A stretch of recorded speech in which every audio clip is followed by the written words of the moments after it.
Assalamualaikum warahmatullahi wabarakatuh.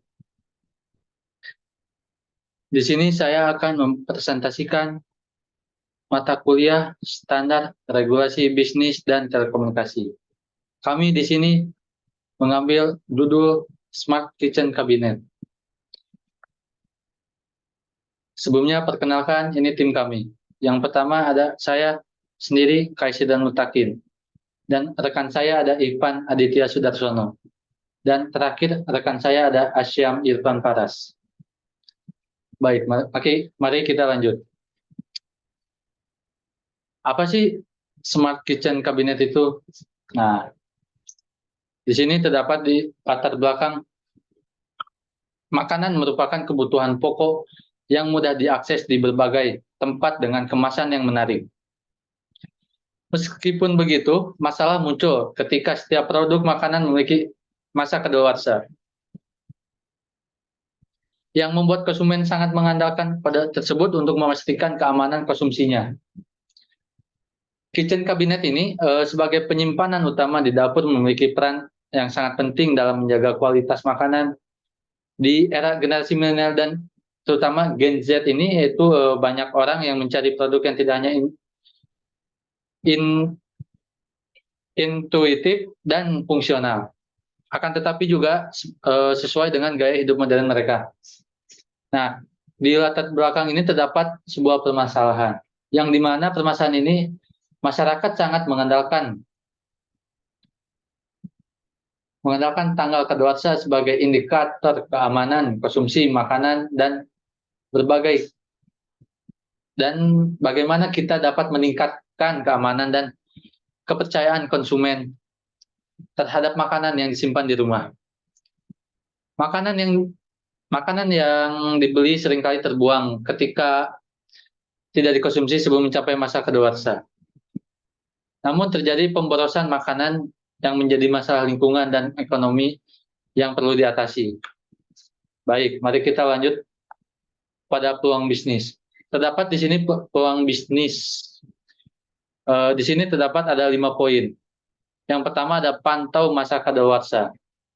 Nah, pantau masa kadaluarsa ini dengan adanya layar sentuh ini yang dapat terhubung dengan Raspberry VI, pengguna dapat dengan mudah memantau tanggal kadaluarsa makanan atau bahan makanan yang disimpan dalam lemari dapur. Ini membantu pengguna untuk menghindari konsumsi barang yang sudah tidak layak. Baik, mari kita lanjut ke poin 2, yaitu layar sentuh dan informasi.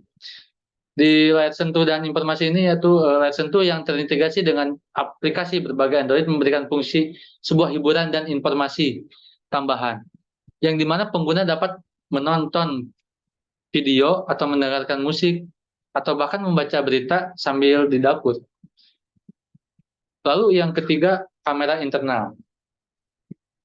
Di kamera internal ini memungkinkan pengguna untuk melihat isi lemari dapur secara real time melalui smartphone. Lalu yang keempat ada pemberitahuan melalui aplikasi. Pada pemberitahuan melalui aplikasi ini dapat terhubung ke smartphone, memungkinkan pengguna untuk menerima peringatan atau notifikasi terkait tanggal kadaluarsa atau ketersediaan produk tertentu dalam lemari dapur. Lalu yang terakhir ada koneksi WiFi. Di koneksi WiFi ini memungkinkan Smart Kitchen Cabinet untuk terhubung dengan smartphone. Ini dapat memungkinkan seorang pengguna untuk mengakses informasi dari jarak jauh atau yang bisa disebut dari kita IoT. Lanjut kepada rumusan masalah. Di sini terdapat 3 poin rumusan masalah. Yang pertama, bagaimana Smart Kitchen Cabinet dapat meningkatkan kepercayaan konsumen terhadap keamanan makanan yang mereka konsumsi. Lalu poin kedua, sejauh mana teknologi IoT dapat memberikan kenyamanan ekstra kepada pengguna dalam pengelolaan dapur mereka. Lalu yang ketiga, apakah adopsi teknologi ini dapat membantu mengurangi pemborosan makanan dan mendukung praktik hidup berkelanjutan. Baik, selanjutnya akan dijelaskan oleh rekan saya. Yang selanjutnya tujuan. Yang pertama, memberikan kesejahteraan banyak orang dengan memberikan teknologi untuk alat-alat dapur. Yang kedua, memberikan kepastian kepada konsumen bahwa mereka dapat mengkonsumsi makanan dengan keyakinan bahwa produk tersebut masih dalam kondisi yang aman dan sehat. Yang ketiga, membantu mencegah pemborosan makanan dengan memberikan peringatan atau notifikasi ketika suatu produk mendekati atau melewati tanggal kadaluarsa. Hal ini dapat mendorong pengguna untuk mengkonsumsi atau menggunakan produk sebelum masa kadaluarsa dan mengurangi pemborosan makanan. Yang selanjutnya BMC,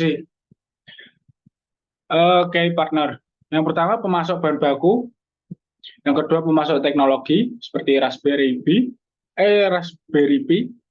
kamera dan sensor. Yang ketiga pemasok jasa yang dibutuhkan untuk pengembangan dan pemasaran. Yang selanjutnya key activities, yaitu perancangan dan pengembangan smart kitchen. Yang kedua melakukan promosi dan pemasaran. Yang ketiga menjual smart kitchen kabinet kepada konsumen. Yang selanjutnya key resource, tim kompeten di bidang desain. Lalu ada pengembangan produk, pemasaran dan penjualan. Yang kedua ada pabrik, kantor dan gudang yang memadai. Lalu ada yang ketiga peralatan yang dibutuhkan untuk pengembangan dan pemasaran. Lalu yang ketiga, yang keempat lisensi yang dibutuhkan untuk menggunakan teknologi seperti Raspberry Pi. Yang selanjutnya value proposition. Yang pertama smart kitchen memastikan keamanan makanan dengan menampilkan tanggal kadaluarsa dan memberikan pemberitahuan tepat waktu. Yang kedua ada layar sentuh 11 inch yang terintegrasi untuk hiburan dan pengalaman dapur interaktif. Yang ketiga ada pemantauan jarak jauh melalui konektivitas smartphone. Yang keempat pembaruan dan pemantauan waktu nyata melalui fitur IoT. Selanjutnya ada customer relationship. Yang pertama dukungan pelanggan online. Yang kedua pembaruan perangkat lunak berkala. Lalu yang ketiga keterlibatan media sosial. Yang keempat forum komunitas untuk pengguna.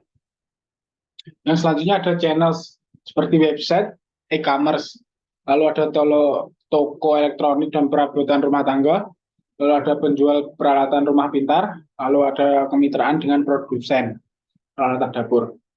Untuk customer, untuk selanjutnya pemilik rumah. Yang selanjutnya ada cost struktur, research dan development, lalu ada manufacturing cost, marketing and advertising, lalu yang ketiga distribution and logistik, yang keempat customer support and service.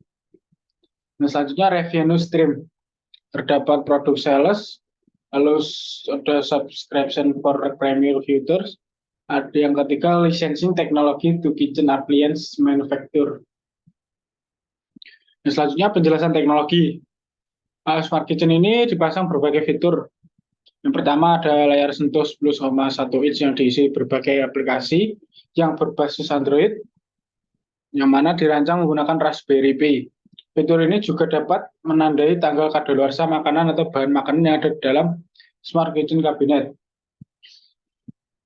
Yang kedua kamera yang terpasang di dalam, yang mana sehingga pengguna dapat menikmati kemudahan melihat apa yang ada di dalam lemari, kapan saja dan di mana saja. Yang ketiga terpasang WiFi untuk mengkoneksikan ke smartphone. Yang selanjutnya akan dibicarakan sama partner saya, Mas Asyam. Kemudian lanjut masuk ke penjelasan sisi regulasi. Yang pertama itu ada keamanan data dan privasi.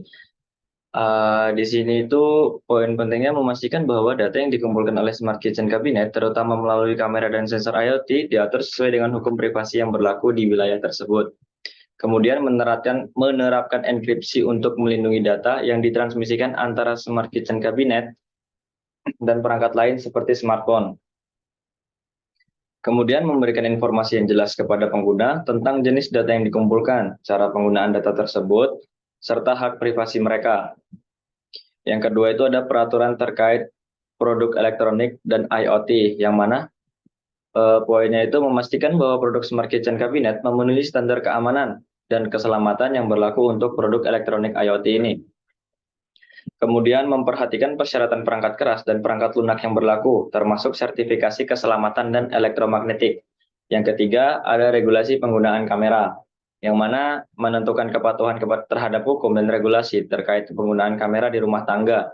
Kemudian memastikan pengguna mendapat pemberitahuan dan persetujuan sebelum menggunakan fitur kamera, serta berikan opsi untuk menonaktifkannya. Kemudian yang keempat itu ada keamanan jaringan atau network security, yang mana menerapkan langkah-langkah keamanan untuk melindungi smart kitchen cabinet dan dari ancaman keamanan siber, seperti enkripsi data, pembaruan perangkat lunak berkala, dan penggunaan kata sandi yang kuat. Yang kelima itu ada pematuhan standar industri, yang mana smart kitchen cabinet ini memenuhi standar dan regulasi industri terkait IoT dan perangkat pintar di rumah tangga. Yang keenam, kepatuhan terhadap hukum perlindungan konsumen, yang mana memastikan smart kitchen cabinet mematuhi hukum perlindungan konsumen yang berlaku, termasuk hak konsumen terkait garansi produk, pemulihan data, dan perbaikan atau penggantian produk yang cacat. Terakhir, yaitu ada sertifikasi dan tanda keselamatan. Di sini memperhatikan sertifikasi produk dan pastikan produk memiliki tanda keselamatan yang diperlukan. Masuk ke yang selanjutnya, penjelasan dari sisi ekonomi. Dari sisi ekonomi yang pertama yaitu ada biaya pengembangan, yang mana pengembangan perangkat smart kitchen cabinet ini akan memerlukan investasi awal yang signifikan untuk penelitian, pengembangan, dan produksi. Yang kedua itu ada harga jual. Harga jual sendiri, penentuan harga jual dari smart kitchen cabinet ini harus memperhitungkan biaya pengembangan, produksi, distribusi, dan juga keuntungan yang diinginkan. Harga yang bersaing dan sesuai dengan nilai tambah yang diberikan oleh fitur-fitur IoT akan mempengaruhi daya tarik produk di pasar. Kemudian model yang ketiga itu model bisnis, yang mana model bisnis ini kita membuat keputusan mengenai model bisnis, apakah produk ini akan dijual sebagai barang fisik saja atau apa ada model berlangganan untuk layanan tambahan yang terhubung dengan IoT. Model bisnis berlangganan dapat memberikan pendapatan berkelanjutan melalui layanan tambahan, pembaruan perangkat lunak, dan penyimpanan data. Yang keempat itu ada pemasaran dan penjualan. Pemasaran penjualan sendiri yaitu yang efektif dan strategi penjualan yang baik akan mempengaruhi daya tarik produk di pasar, pemahaman target pasar, dan juga kemitraan dengan pengecer atau produsen peralatan dapur dapat memperkuat penetrasi pasar. Kemudian masuk ke pembaruan. Pembaruan sendiri itu biaya dukungan pelanggan dan pembaruan perangkat lunak harus dipertimbangkan untuk memberikan pengalaman pelanggan yang baik serta menjaga produk tetap relevan di pasar. Kemudian yang terakhir itu ada analisis ROI, Return on Investment, yang mana evaluasi dampak finansial dan dari investasi dalam pengembangan smart kitchen cabinet untuk memastikan bahwa proyek ini memberikan pengembalian investasi yang memadai. Selanjutnya, masuk ke strategi rancangan bisnis. Dapat dilihat blok diagram alurnya. Di sini yang pertama pembahasan konsep dan teknis, yaitu perancangan konsep dan teknis produk, aplikasi yang dibuat agar aplikasi sesuai dengan kebutuhan yang dijalankan. Kemudian masuk ke konsultasi perangkat hardware, yang mana berkonsultasi kepada terkait rancangan hardware. Konsultasi ini bertujuan untuk memperoleh informasi mengenai pengembangan hardware dan biaya yang dibutuhkan serta kebutuhan pasar mengenai desain hardware. Kemudian masuk ke pembuatan hardware smart kitchen cabinet. Pembuatan hardware dengan kesepakatan yang dibuat mengenai estimasi biaya dan pengembangannya.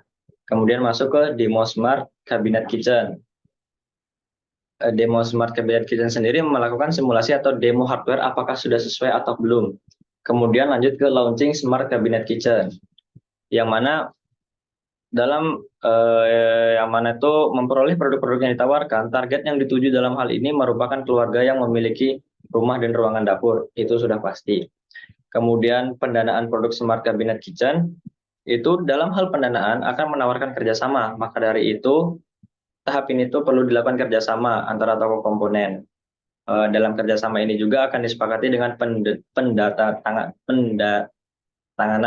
kontrak mengenai pembagian keuntungan dan pendanaan lainnya. Yang terakhir, promosi produk smart cabinet kitchen, yang mana tahap terakhir ini yaitu promosi. Promosi itu bertujuan untuk mengenalkan hasil produk yang pada akhirnya diharapkan dapat meningkatkan penjualan produk. Lanjut ke selanjutnya, kesimpulan. Kesimpulan sendiri dari smart kitchen cabinet ini, konsep ini merupakan solusi inovatif untuk manajemen stok makanan dengan mengintegrasikan teknologi canggih seperti layar sentuh 11 inci yang terhubung dengan Raspberry Pi dan fitur IoT. Lemari dapur ini memberikan pengalaman interaktif. Kemudian fungsionalitas tinggi, serta kemampuan penandaan tanggal kadaluarsa melalui layar sentuh 10,1 inci ini dan aplikasi Android. Kemudian kamera internal dan konektivitas Wi-Fi juga menambahkan visibilitas dan aksesibilitas. Kemudian memungkinkan kontrol dari jarak jauh melalui smartphone. Sekian penjelasan dari kelompok kami. Penjelasan dari proposal standar regulasi bisnis dan telekomunikasi yang berjudul Smart Kitchen Cabinet. Mungkin itu saja akhir kata dari saya. Mohon maaf apabila ada kesalahan. Akhir kata, Assalamualaikum warahmatullahi wabarakatuh. Terima kasih.